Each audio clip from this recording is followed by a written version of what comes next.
Once in elementary school, I was just standing there calmly during the ceremony when out of nowhere, a girl named Mari threw up and then fainted in front of everyone. But the worst part is that I was standing behind her, because it was already a tradition that during every single ceremony she would turn green and throw up. But that Monday was a total disaster because not only did they send her without breakfast, but the night before she had eaten rice pudding. So before the disaster, she whispered, "Hey!" And there was St. Peter!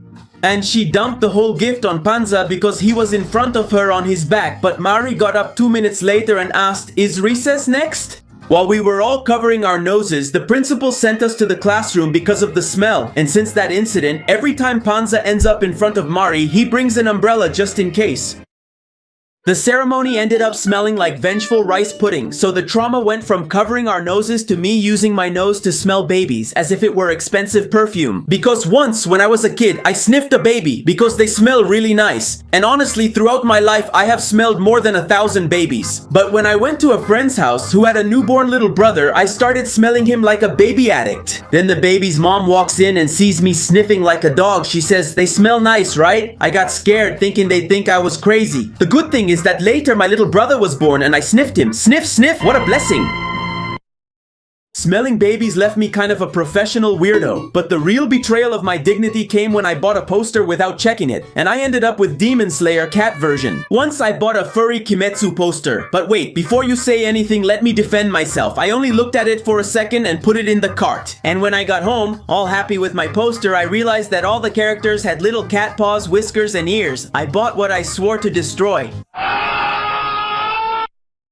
I swore to get rid of furries, and I ended up buying one. And from that embarrassment, let's move on to another male secret. Cleaning the toilet bowl with just a precise stream. Well, the truth is that men, when we go to the bathroom and see a little brown star in the toilet bowl, we clean it off with our pee stream, and if it doesn't come off, we increase the power as much as we can until it almost burns. And if it still refuses to come off, we call a friend for double stream power. Just leaving that fact out there. This video represents all men so women can also see that we're clean. Damn, seriously? I don't give a damn! After revealing advanced bathroom technology, it's time for a more academic tragedy. My little brother was so traumatized by the multiplication table, it was so absurd that he would even say numbers in his sleep. And it's that one time my little brother got traumatized with the multiplication table of 3,835 because he had to learn it and the kid kept repeating it over and over like up to 7 million times. And when he went to sleep, at 4 in the morning, my dad woke him up so he could go to the bathroom because he would pee himself and he said, son, get up to go to the bathroom. My brother, sleepwalking and out of it, says, 26,845. The guy was really traumatized. Honestly, he never even learned it. I looked like a fool last night. My little brother would mumble multiplication problems in his sleep. Meanwhile, Tizok used his artistic talent to make a teacher believe the classroom was haunted. It turns out that once, when my little cousin Tizok was in elementary school, he had his teacher convinced the classroom was haunted. All because they had punished him by taking away his toys. And since the guy is a damn artist, he started drawing a really tall man without eyes and with a crooked neck standing behind the window. Then the teacher caught him, tore the page out, and asked him all scared, "Who is that?" And that guy, showing off his acting skills, told her, "It's the one who peeks in every afternoon when you scream." Tizok says she was frozen with fear because that very week someone had tapped on her window in the afternoons. So she ran out to tell the principal, and from that day on she thought twice before punishing Tizok. But the worst part is that that fool was actually trying to draw a creepypasta version of the janitor. Tizok drew the janitor as a creepypasta version and he almost scared his teacher to death. But when I was a kid, I was dangerous too. I tried to scam the Tooth Fairy for an Xbox. What happened is that once, when I was 7 years old, I became someone trying to extort and scam the Tooth Fairy because I wanted an Xbox so badly. I was going to knock out my own teeth so she would give me money. But then I thought, wait a minute. One tooth isn't even enough for the controller. But with 6, I'd be rich. So I tied a string to the doorknob and pulled out 6 teeth that weren't even loose, one by one. And at night, I put the loot under my pillow. Then I fell asleep dreaming that I was already level 100 in GTA, but in the morning there was no money, just a note from my dad that said the Tooth Fairy doesn't buy sketchy goods. They took me to the emergency dentist and my dad yelled, "You're paying the bill with your piggy bank, thief." The sad part is that I was left without teeth, without savings, and back then every time I asked for money they would say, "Let's see, open your mouth to check if you have any credit." Pulling out my teeth for money was my worst financial plan, although my grandma Chona showed that there's also wartime economy when a cockroach threatens the living room. It all started when one time my grandma Chona almost went to join Mama Coco because she saw a flying cockroach in the living room, and she screamed as if a zombie apocalypse was coming. Then she grabbed her blessed sandal, threw it sniper style, and hit it right in midair. But the problem was that the sandal bounced off and landed straight in my soup, and I was just there, all traumatized, watching as my cousin Frijolito was making fun of me. But the worst part was that the cockroach was still alive, running around on the walls like Naruto. So now every time there are cockroaches, the family yells, "Activate the ninja grandma!" But I run away so they don't ruin my food.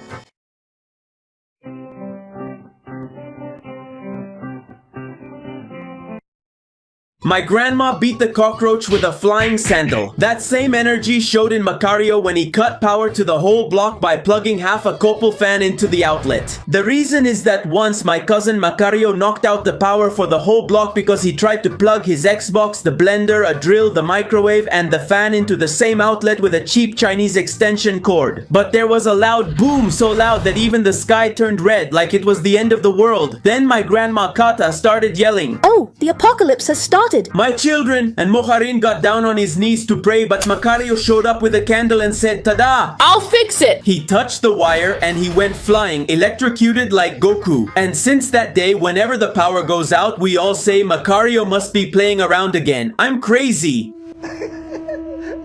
I'm crazy. Makario left the neighborhood without power, trying to play electrician, and at my house the danger was something else. Panzas looking for Nido powdered milk like a possessed baby. Because once my friend Panzas went crazy. Because every time he came to my house, he always asked me for my powdered Nido milk straight into his mouth like a possessed baby. And he didn't just want a spoonful, he wanted a mountain of it. So one day I said, "This guy is crazy," and I hid it in a drawer with a lock. But when I thought he would give up, the crazy lunatic found it, came up to me with the most disturbing face I've ever seen and whispered to me, "Wee, can you give me some milk?" And I ran out because I didn't know whether to laugh or ask the Pope for help.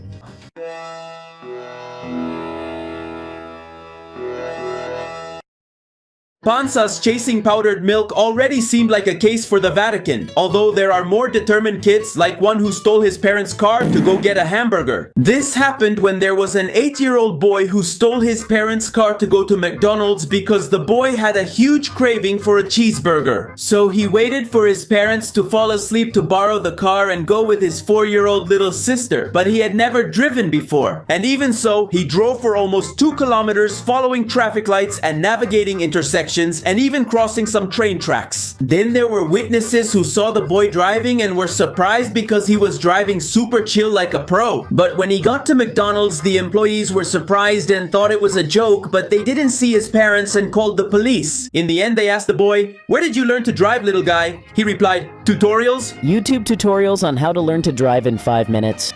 By the way, what I have on my head is my latest subscriber, Miss. So if you want to appear on my head, subscribe.